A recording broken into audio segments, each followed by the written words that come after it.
Louis.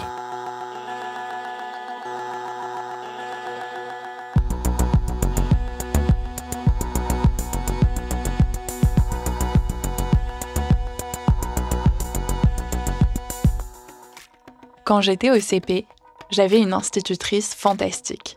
On avait des escargots dans la classe dont on s'occupait nous-mêmes, et le samedi, c'était jour de marché. On apportait tous des objets qui nous appartenaient ou qu'on avait confectionnés, des bijoux en toc, des bougeoirs, et on faisait du troc avec les autres élèves. C'était la seule institutrice qui mettait tout ça en place, et à chaque rentrée, tout le monde espérait être dans sa classe. Il y avait quelque chose d'autre qu'elle faisait différemment des autres profs aussi. Pour nous motiver à bien travailler et à bien nous comporter, elle avait mis en place un système assez particulier. Au lieu de nous distribuer des bons points, elle nous classait sur une échelle de couleurs. Chaque couleur était associée à un animal. Et chaque couleur donnait lieu soit à des obligations, soit à des privilèges. Je me souviens que ce système me poussait à appliquer mon écriture, à répondre rapidement sur mon ardoise aux questions de calcul mental. Je me suis hissée au rang vert foncé. Et grâce à cette couleur, on avait le droit de remonter plus tôt de la cour de récréation et d'attendre dans le sas où on accrochait nos manteaux. Maintenant, je me dis qu'on écourtait notre temps de récré, mais comme on nous laissait sans surveillance dans ce sas vestiaire, on avait l'impression que c'était un privilège et une liberté incroyables. Mais si moi et Valentine, Lucien, Léo étions souvent vert foncé et profitions du privilège de passer notre récré dans le sas, cela voulait aussi dire qu'il y avait d'autres élèves qui se classaient plus bas, en jaune, orange, rouge cramoisi. Tout au long de ma scolarité, il y a eu une forme ou une autre de compétition avec mes camarades, que ce soit à travers cette échelle de couleurs, les notes, les classements, les concours. Dans ce nouvel épisode de Travail en cours, la journaliste Margot Chéride explore les ressorts de la mise en compétition au travail et ses conséquences parfois contre-productives. Je suis Louise Emerlé, bienvenue dans Travail en cours.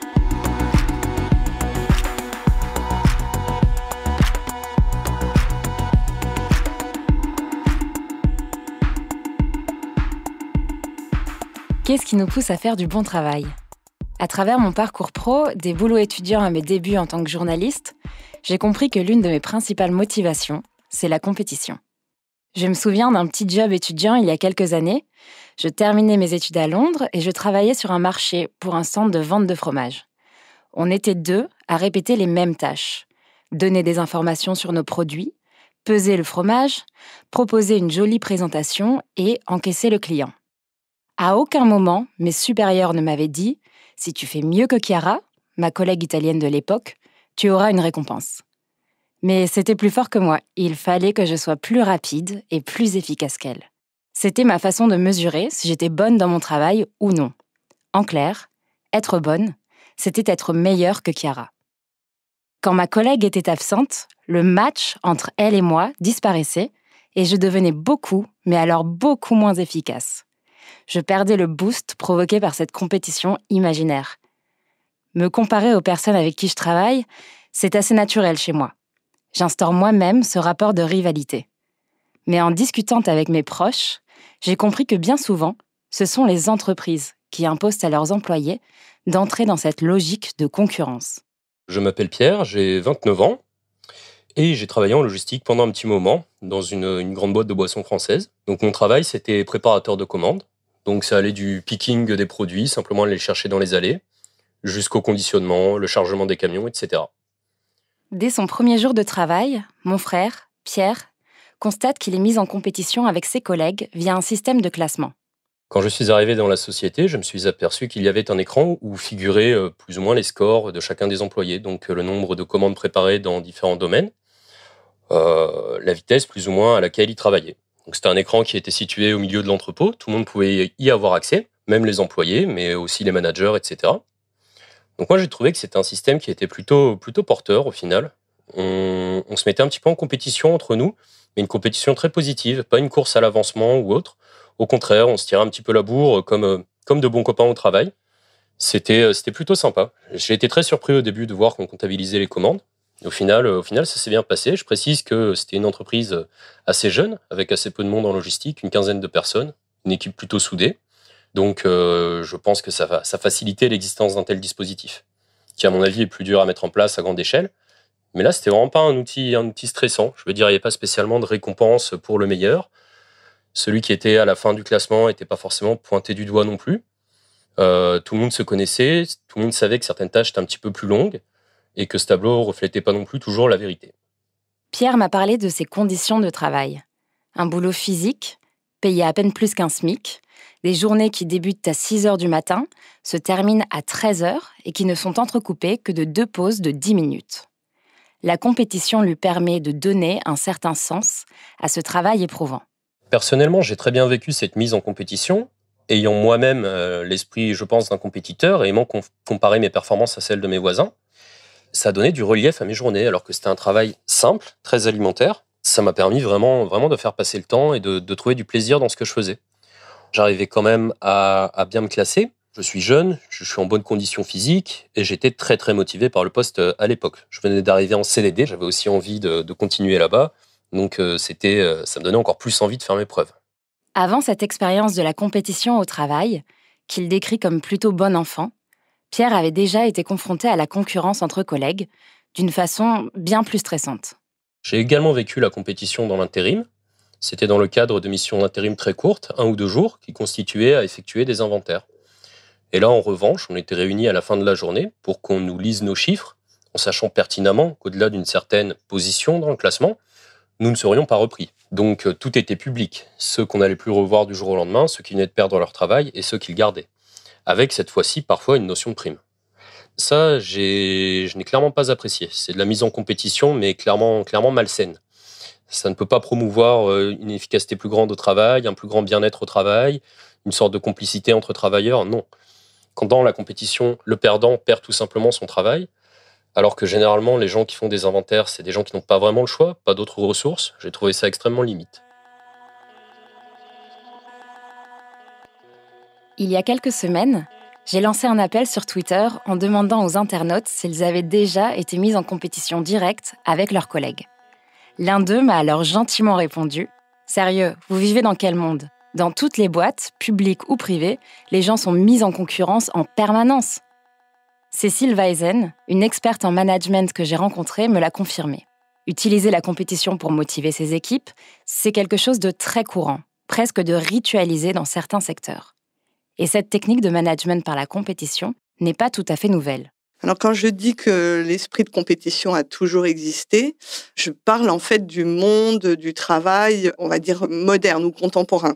C'est-à-dire que à partir, on va dire, de la structuration du monde industriel, c'est-à-dire on peut même faire remonter ça dès le 19e siècle, on a déjà des traces d'un management par la compétition. C'est-à-dire qu'effectivement, on va dans les industries notamment, élire l'employé du mois, le meilleur ouvrier du mois, et va se mettre en place dès le 19e siècle des remises de médailles pour effectivement couronner l'effort au travail d'un employé ou d'un ouvrier. Donc ces remises de médailles, on pourrait se dire qu'elles datent d'un autre temps. Et pour autant, en fait, elles existent toujours. Il y a toujours des titres au mérite. On remet encore des médailles du travail pour le mérite, pour l'employé, effectivement, qui a montré le plus d'engagement dans son travail et auprès de son entreprise. Et puis, dans le monde, mais alors là, hyper contemporain, on trouve aujourd'hui d'autres formes de compétition et de mise en avant de l'engagement des salariés sous la forme de primes, par exemple, à l'excellence, de rétributions supplémentaires données à un commercial, par exemple, qui fera un chiffre remarquable dans le mois ou dans la semaine et qui sera effectivement couronné pour son esprit de compétition. Le management par la compétition, c'est donc dire à un ou une employée « atteindre tes objectifs ne suffit pas.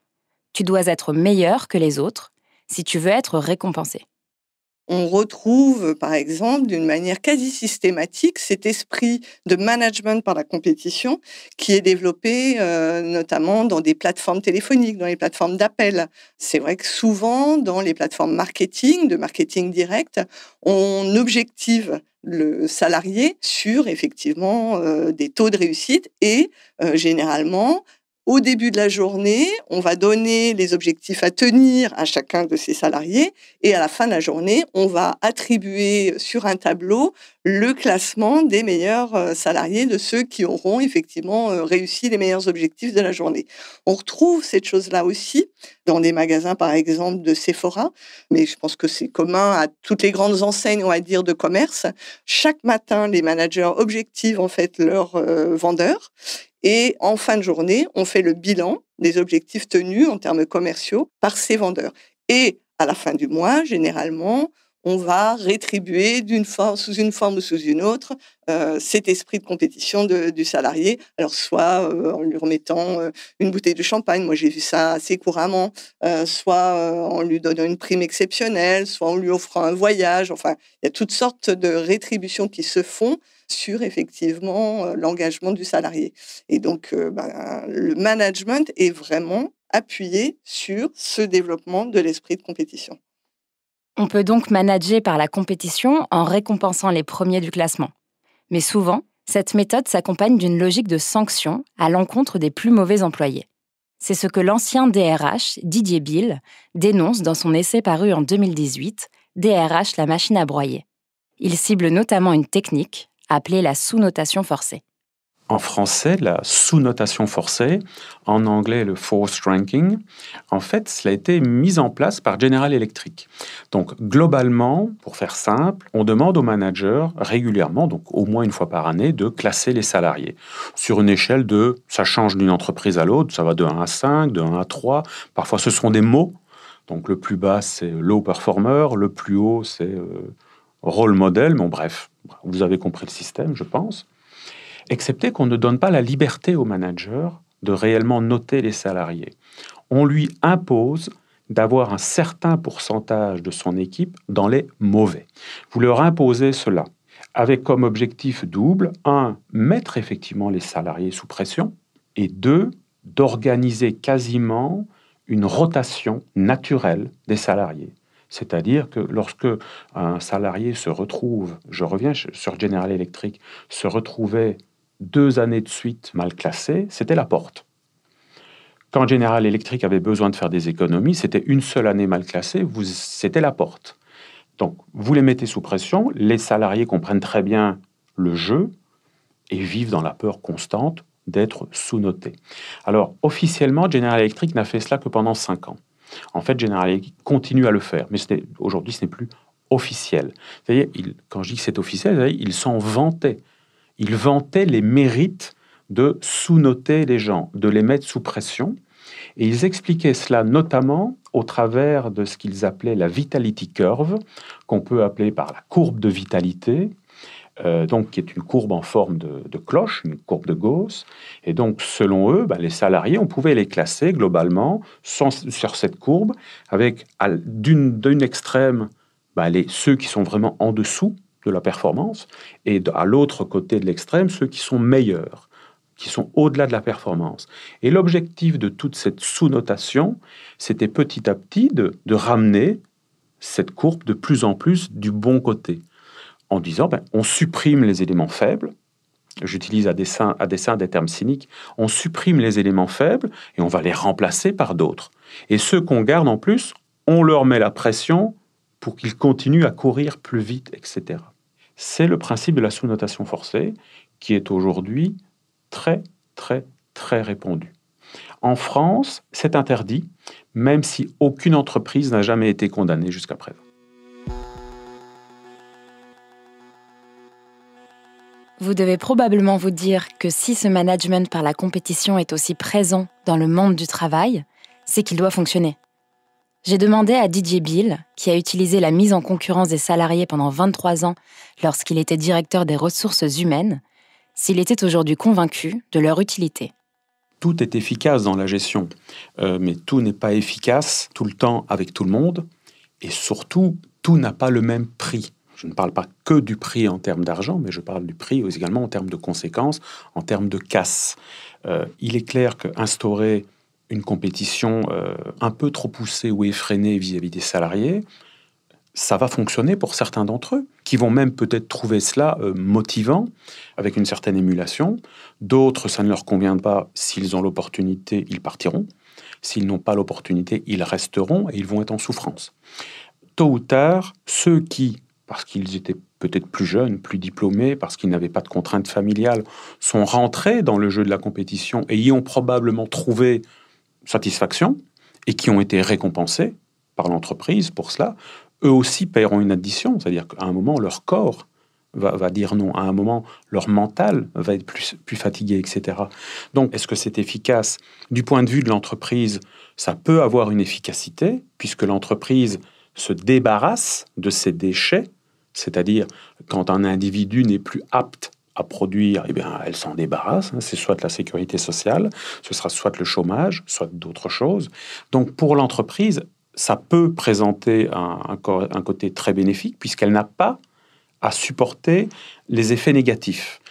D'un point de vue sociétal, c'est nettement plus préoccupant, parce que c'est effectivement nous, la société, qui allons devoir gérer les côtés négatifs de cette gestion. Ensuite, même s'il n'y avait pas de côté négatif, je ne sais pas comment on pourrait le faire, mais la question aussi à se poser, c'est est-ce que l'on veut vivre dans un monde où on met en permanence les individus en compétition?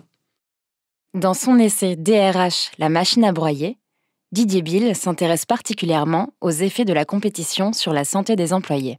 Christophe Dejour, psychiatre, également sociologue, a beaucoup travaillé sur la souffrance au travail. Toute son œuvre partait sur la souffrance au travail, dont pour lui, un des éléments, mais pas le seul, c'est effectivement cette mise en compétition, au travers notamment d'un des outils de cette mise en compétition, qui sont les fameux entretiens de fonctionnement, entretiens annuels, entretiens de performance, quel que soit le nom que vous voulez leur donner. Et ce système de mise en compétition est quasiment l'alpha et l'oméga de la gestion dans les startups. Je peux vous recommander le livre de Mathilde Ramanier, Bienvenue dans le Nouveau Monde, qui traite notamment de la vie dans les startups et également du mode, non, je ne vais pas appeler ça un mode de gestion, de l'absence totale de gestion de l'être humain dans les startups. Par contre, de leur mise systématique en compétition, avec un bilan qui est fait de leurs résultats, non même pas au mois, même pas à l'année, mais quasiment tous les matins pour le jour précédent, avec, si vous n'êtes pas suffisamment performant, un départ qui peut être très rapide et très brutal, et qui est quasiment immédiat si vous vous permettez de remettre en doute ce mode de gestion. La conséquence sur les individus, c'est l'usure. Alors dans usure, vous avez une usure qui peut être physique, mais de plus en plus, vous avez une usure qui est mentale. Si je ne m'abuse, selon l'assurance maladie, donc c'est plutôt neutre, sur les 5 dernières années, le nombre de pathologies liées au mental, donc pas des problèmes physiques, a été multiplié par 7. On peut parler aujourd'hui d'explosion de burn-out, d'explosion de malaise, d'explosion de maladies psychosomatiques liées au travail. Et ça, c'est le résultat, entre autres, des modes de gestion qui incluent la mise en concurrence. Et puis, je pense que vous avez aussi un impact sur la société, non pas l'entreprise, mais sur la société en elle-même, où effectivement, en tout cas, à titre personnel, je ne souhaite pas vivre dans une société où on est en compétition les uns avec les autres, en permanence. En clair, on peut considérer que la compétition est profitable à l'entreprise si on se place dans une vision très capitaliste et court-termiste. Mais si on prend du recul, qu'on s'intéresse aux effets sur le long terme, on s'aperçoit que la compétition est néfaste pour la société et les travailleurs. Eugénie a souffert des dommages que peut entraîner la compétition. En février 2017, elle rejoint une grande agence de communication à Paris. Au moment où elle est embauchée, des amis du milieu la préviennent. La compétition entre employés est féroce dans l'entreprise qu'elle s'apprête à rejoindre. On m'a mis au courant qu'il y avait un esprit de compétition parce que voilà, on était une agence de 90 personnes, mais dans ces 90 personnes, il faut soustraire, on va dire, les postes de direction. Donc, grosso modo, on était 45-50 à avoir le même niveau d'études, le même âge, le même profil, et on faisait le même travail. Donc, évidemment qu'il y avait une compétition. Moi, je m'étais dit, si je suis dans le haut du panier avec les bons résultats, tant mieux, je serai on va dire dans le top. Si je suis dans le bas du panier, ce sera pas grave, je ferai le travail. En fait, j'avais juste prévu de faire mon travail avec les objectifs, les tâches, tout ça, et je pensais pas rentrer dans la compétition, mais juste me soustraire à ce truc-là et me dire que si je faisais le job, ça suffisait en fait. Sauf que faire le job, c'était pas suffisant. Rapidement, Eugénie comprend qu'elle sera sans cesse comparée à ses collègues par sa manager. Pendant 2 ans et demi, ouvertement, de façon répétée, on lui dira qui est meilleur qu'elle et qui est moins bon qu'elle. Elle se souvient d'un exemple parlant pour expliquer ce classement entre salariés qui ne dit pas son nom. C'était une constitution de liste de presse qui est quelque chose d'assez classique en agence de communication. Et là, ma supérieure m'appelle, elle était dans un bureau avec une de mes collègues qui était aussi une de mes amies au demeurant, et me dit est-ce que tu peux vérifier la liste de presse, tout ça. Je dis oui, bien sûr. Et je commence à dire il faut rajouter un tel, voilà. Et en fait, au moment où je finis de parler, ma boss regarde ma collègue et lui dit tu vois, c'est comme ça qu'il faut que tu travailles. Il faut que tu prennes exemple sur Eugénie. Elle a de l'expérience, elle sait ce qu'elle fait. Toi, pas vraiment. Et en fait, à ce moment-là, je me suis rendu compte que en expliquant un peu ce que je faisais et en complétant en fait le travail qu'elle avait fait, c'était juste, on va dire, de la complémentarité de ce qu'elle faisait. Je me suis rendu compte qu'en fait, je venais inconsciemment d'écraser ma collègue et du coup... heureusement qu'on s'entendait très bien, on débriefe la chose et on arrive à, on va dire, à désamorcer le problème. Mais ça aurait pu... si c'était quelqu'un que je ne connaissais pas, très rapidement, on aurait pu croire qu'en fait, je tentais de l'écraser, alors que c'était pas du tout l'objectif. Moi, j'étais plus... on m'a appelé, je viens t'aider en bonne foi. Sauf que, en fait, la tierce personne qui était ma supérieure a fait en sorte que ce soit pas quelque chose de bonne foi, mais quelque chose d'écrasant pour ma collègue. Et j'ai trouvé ça un peu, pas très sympa et pas très cool, parce que, sachant qu'elle savait qu'on était proches, qu'on s'entendait bien, en fait, il y avait ce côté, on monte les uns contre les autres, et notamment, plus les consultants et les consultantes étaient proches, plus on essayait de les monter contre les autres pour pas qu'il y ait, on va dire, de relations personnelles et que le personnel vienne s'en mêler. Si j'avais su, en fait, qu'en l'aidant, j'étais justement pas en train de l'aider, mais de l'humilier, parce que ce qui s'est passé, c'est de l'humiliation, et j'y ai pris part, mais sans m'en rendre compte, en fait, je l'aurais pas fait. Mais après, c'était mon boulot d'aider à faire ça. C'est juste que ça a été détourné de la chose bienveillante et sympa que ça devait être. Eugénie vit mal cette mise en compétition permanente avec ses collègues. Elle m'a raconté avoir totalement perdu confiance en elle. En septembre 2018, elle vit ses premières crises de panique et de tétanie. Elle rencontre des difficultés pour manger et pour dormir. Elle se bloque même le diaphragme. Le mois suivant, un matin, elle appelle SOS Médecins parce qu'elle n'arrive plus à sortir de son lit. Les médecins lui recommandent de s'arrêter un mois, mais Eugénie ne prend finalement que 3 jours de repos avant de retourner travailler. C'était juste plus possible. J'étais hyper irritée tout le temps. J'ai fait ce que plein de gens ont fait en agence de com ou même dans des boulots, c'est-à-dire commencer à me cacher dans les toilettes pour me mettre à pleurer. C'était pathétique. Et en mars 2019, j'ai été re-arrêtée par un médecin généraliste parce que surcharge de travail, décompensation, ça allait plus du tout. Et j'ai démissionné 5 jours après. Aujourd'hui, Eugénie est en bien meilleure santé.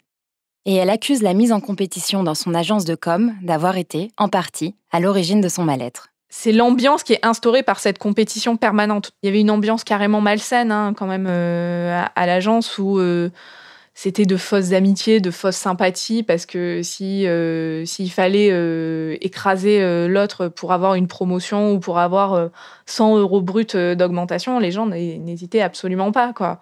Donc, et quand vous n'êtes pas dans ce jeu-là, dans ce trip-là, on vous fait rapidement comprendre que c'est inadmissible, en fait, de ne pas être dans ce truc-là, et que du coup, vous êtes mauvaise. Vous êtes mauvaise parce que vous ne voulez pas rentrer dans ce truc d'écraser autrui, mais ce n'était pas une question qui était liée même à ma vie professionnelle, c'était juste une question humaine, quoi. J'écrase pas les gens pour me valoriser. c'était pas ma conception, en tout cas, ni de la vie professionnelle, ni des liens entre humains, on va dire. Lorsque j'ai rencontré Didier Bill, l'auteur de DRH, la machine à broyer, il a lui aussi évoqué l'effet de la rivalité sur notre façon de considérer nos collègues. Aujourd'hui, le lien social est en plein détricotage. Ça n'est pas nouveau, ça a commencé il y a une trentaine d'années avec le libéralisme poussé à son paroxysme. Et donc aujourd'hui, effectivement, le lieu de travail qui devrait aussi être un lieu social où on crée des interactions devient de moins en moins social, entre autres, effectivement, puisque chaque salarié peut voir dans les autres salariés, globalement, un concurrent. La mise en compétition peut être dangereuse pour les salariés et leur longévité dans l'entreprise. On sait qu'un turnover excessif est mauvais pour l'entreprise, notamment parce que recruter et former de nouveaux candidats, ça entraîne des frais. Mais alors pourquoi le management par la compétition est-il toujours autant utilisé ? Didier Bill parle de la simplicité de ces techniques et de l'absence de coûts pour les entreprises. C'est-à-dire que quand un employé est éliminé, soit parce qu'il est mal classé, soit parce que son corps ou son mental ne peuvent plus supporter la pression, c'est la sécurité sociale ou le chômage qui le prennent en charge. L'entreprise, elle, n'a pas à gérer les dégâts. Didier Bill m'a également expliqué que dans le monde du travail, certaines croyances liées au darwinisme sont particulièrement ancrées dans les mentalités. Il y a des gens qui pensent sincèrement que la pression, la mise en compétition est bénéfique pour les individus, que, in fine, les individus eux-mêmes vont vous remercier parce qu'ils auront dépassé leurs objectifs, parce qu'ils auront été plus loin qu'ils ne pensaient eux-mêmes aller. C'est ça le plus horrible, c'est qu'il y a des gens qui en sont persuadés. Et puis ensuite, le dernier point, c'est tout simplement qu'en entreprise aujourd'hui, vous n'avez plus les compétences pour comprendre ce genre de choses. Qui devrait s'opposer à ce genre de pratique? Qui, au sein de l'entreprise, devrait dire non, on ne peut pas mettre cela en place pour ceci, pour cela. Ce sont pour moi les ressources humaines. Aujourd'hui, les ressources humaines, non seulement ne sont pas contre ce type de choses, elles en sont les promotrices. Elles sont derrière. Donc, vous n'avez plus personne en entreprise qui est capable, qui n'a ni la volonté ni la compétence que pour ramener le débat sur la table de ce que l'on peut et ce que l'on ne peut pas faire. De façon générale, ces méthodes sont encore plébiscitées dans les entreprises, mais certaines personnes, à leur petite échelle, tentent de court-circuiter ces pratiques. J'ai par exemple échangé avec Julie. Il y a 15 ans, elle s'est attaquée au système de classement auquel elle était soumise chez Orange. À l'époque, elle travaille à côté de ses études dans une boutique France Télécom. Son job consiste à vendre des abonnements téléphoniques, Internet et de lignes fixes.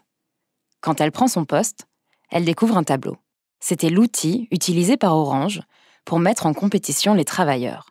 La première fois que j'ai vu ça, je m'en rappelle encore, ça m'a frappée. Il y avait un grand tableau qui était affiché en derrière, vous savez, dans la zone de stockage. Et il y avait des challenges qui étaient organisés exactement. Ces challenges, c'était par exemple sur une semaine ou sur 3 week-ends, peu importe. À chaque fois, c'était variable. Et il y avait donc des primes à gagner ou alors des reconnaissances diverses et variées. Et on était classés, pas seulement sur la boutique, mais également sur toute la zone géographique à laquelle on appartenait. Donc des fois, ça pouvait être sur l'ensemble du département, des fois même sur toute la région Île-de-France. Et donc on voyait sur ce grand tableau les objectifs réalisés jour par jour de tous les vendeurs, de toutes les boutiques de France Télécom.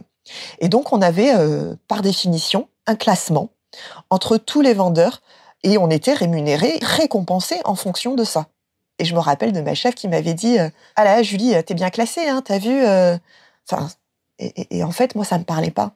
J'avais pas le sentiment d'avoir bien fait mon travail parce que j'avais vendu un abonnement ou 2 abonnements de plus qu'une personne que je connaissais pas. Le sentiment du travail bien fait, il était dans la reconnaissance du client. Est-ce que j'avais bien répondu à sa demande? Est-ce qu'il était content? Est-ce qu'il partait fâché? Est-ce qu'il partait ravi? Pour que ça me marque encore aujourd'hui, après des années derrière, et que j'ai encore l'image dans la tête, c'est quoi ça m'avait profondément impacté.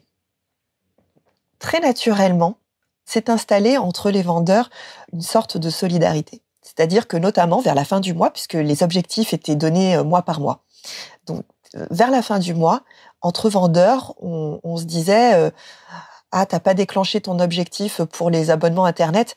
Bah écoute, moi c'est bon, je l'ai fait. Bah là, je viens d'en faire un. Tiens, je te le refile, quoi, parce que lui, bah voilà, il avait atteint. Donc, quand il faisait en plus, ça déclenchait rien de plus pour lui. Et donc, il préférait aider, bah voilà, parce qu'on s'entendait bien, parce qu'il y avait une bonne entente et que bah voilà, quand on peut aider, bah on aide, tout simplement. C'est ça n'enlève rien au premier, ça sert le deuxième. Donc, j'ai envie de dire, c'était tout bénéfice. Et puis comme ça, voilà, il y avait une reconnaissance, il y avait une forme de solidarité qui s'installait et qui se renforçait finalement avec cette pratique.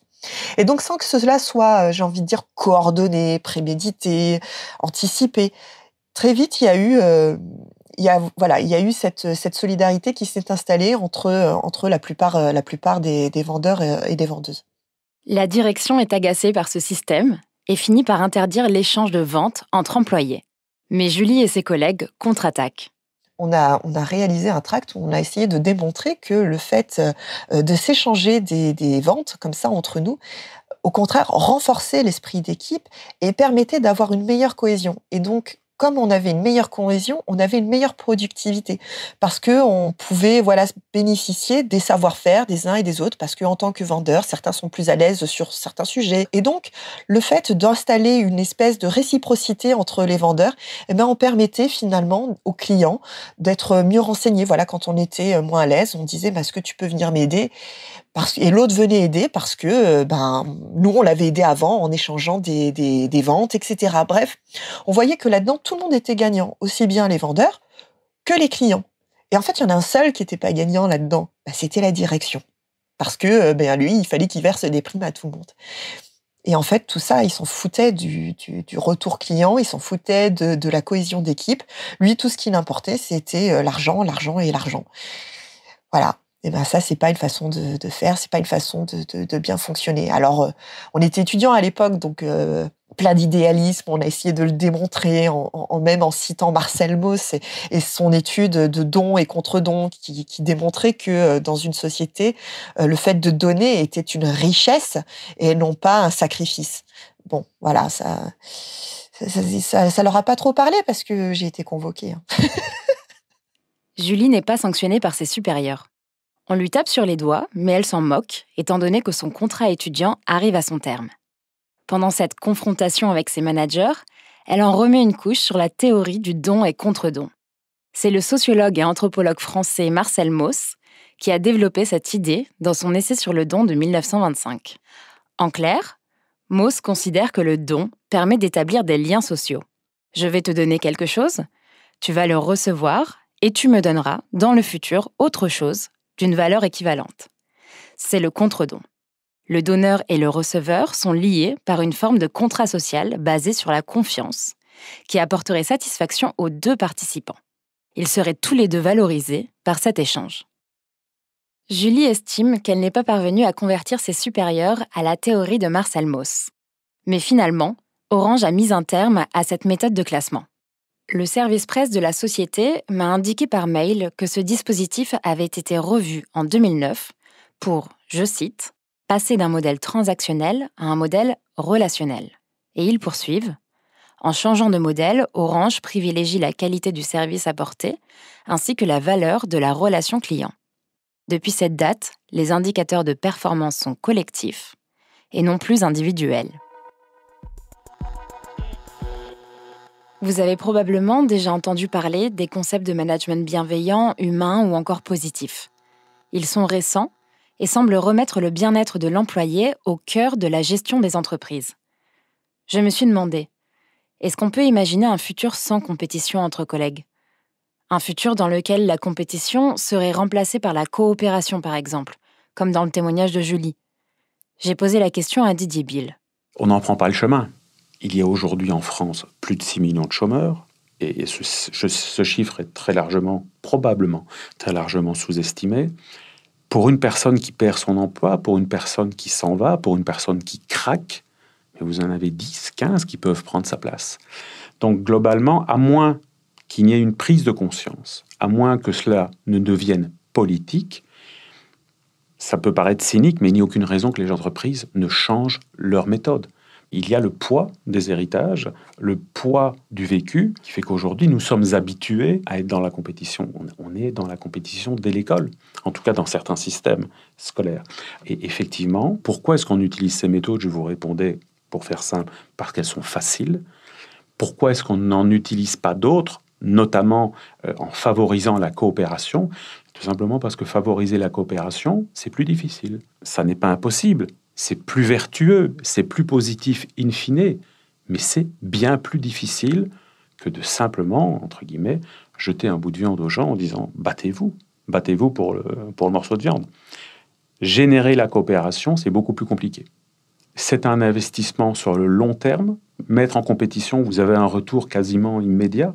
Mettre en place plutôt des systèmes vertueux, c'est plus d'énergie, c'est plus de temps, effectivement, à mettre en place. Et c'est pas spécialement à la mode. C'est cet investissement sur le long terme que Julie a choisi pour diriger son équipe. Elle est aujourd'hui chef de service dans un organisme de formation professionnelle. Et pas question pour elle de miser sur la compétition entre collègues.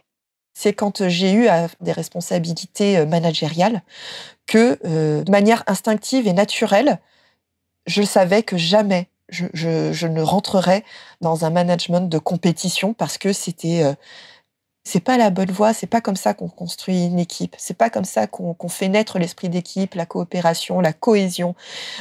On sait que quand on a des agents sous notre direction, c'est pas des robots, ils sont pas tous pareils, ils ont pas tous les mêmes compétences, les mêmes qualités, les mêmes sensibilités.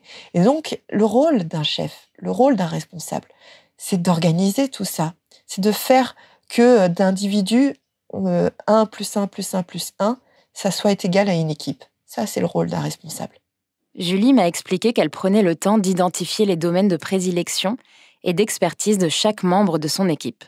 Dans son pôle logistique, par exemple, 3 personnes disposent de la même fiche et du même intitulé de poste. On pourrait donc s'attendre à ce qu'elles effectuent le même travail. Mais l'une est plus à l'aise avec les tâches bureautiques, l'autre avec les relations des partenaires extérieurs, et la dernière est plus technique. Julie leur permet de se concentrer sur leurs tâches préférées, tout en maintenant une discussion pour trouver ensemble les meilleures modalités de fonctionnement. Pour justifier son choix de la coopération, Julie parle d'égalité. Elle est persuadée que nous ne sommes pas tous égaux face à la compétition. Quand on a une équipe, le système de management qui s'appuie sur la compétition repose sur le fait que tous vos agents partent de la même ligne de départ et si vous fixez un objectif, et c'est à eux de se débrouiller pour atteindre l'objectif. C'est ça la compétition. Alors qu'on sait très bien que tous les agents ne sont pas des robots et donc ils partent pas tous de la même ligne de départ. C'est pas vrai. Ça, c'est une vision théorique. Il y a que des tableurs Excel pour penser comme ça. Mais l'humain n'est pas comme ça. L'humain ne part pas tous de la même ligne de départ parce que tout simplement, nous ne partons pas tous avec le même capital. Que ce soit un capital culturel, que ce soit un capital social, que ce soit un capital... Bref, on n'a pas toutes les mêmes compétences. Et donc, la ligne de départ, elle n'est pas la même pour tout le monde. Et mettre le même objectif, alors que les distances par rapport à l'objectif ne sont pas les mêmes, bien évidemment, vous ne faites qu'accentuer les inégalités qui existent entre vos différents agents. Et donc, celui qui a le plus de capital, forcément, va être celui qui va arriver le premier à l'objectif. Et donc, c'est un système qui favorise ceux qui sont déjà favorisés par nature. Du coup, le rôle d'un responsable, c'est d'avant tout de faire en sorte que ce soit pas l'agent qui arrive à l'objectif, mais que ce soit l'équipe qui arrive à l'objectif. Et là, tout de suite, c'est plus du tout le même exercice, j'ai envie de dire. Mais c'est un travail qui demande beaucoup plus de temps et beaucoup plus de compétences. Quand vous êtes dans une démarche de créer une équipe et de faire un objectif d'équipe, il va falloir que vous vous intéressiez aux compétences, aux qualités, aux faiblesses des uns et des autres. Et tout ça, ça demande du temps. Ça demande énormément de temps. Du temps, des efforts, une certaine qualité d'écoute, le management par la coopération demande un investissement important de la part des managers. Didier Bill considère que pour l'instant, cette problématique est un non-sujet. Pour beaucoup, utiliser la compétition pour aller plus loin, pour se dépasser, c'est logique. Alors comment faire changer les choses ? Pour Didier Bill, il faudrait que ce sujet soit porté par une parole politique. Des témoignages comme celui d'Eugénie peuvent permettre une prise de conscience et pourquoi pas pousser d'autres travailleurs à faire bouger les choses au sein de leur entreprise, comme a réussi à le faire Julie. Vous venez d'écouter Travail en cours, un podcast de Louis Média. Si vous souhaitez nous partager votre histoire par rapport au travail, vous pouvez nous écrire à hello@louismedia.com. Cet épisode a été tourné et écrit par Margot Chéride. Cyril Marchand était au montage et à la réalisation. La musique est de Jean Thévenin et le mix a été fait par Olivier Baudin. Marion Girard est responsable de production et Maureen Wilson, responsable éditoriale. Mélissa Bounois est à la direction des productions et Charlotte Pudlowski à la direction éditoriale. Travail en cours, c'est tous les jeudis. Et vous pouvez nous retrouver là où vous avez l'habitude d'écouter vos podcasts. Deezer, iTunes, Spotify, SoundCloud. Vous pouvez aussi nous laisser des commentaires et des étoiles. Et si l'épisode vous a plu, n'hésitez pas à en parler autour de vous. Et si vous aimez ce podcast, découvrez les autres podcasts de Louis. Émotion, le Book Club, Injustice, Passage. À bientôt.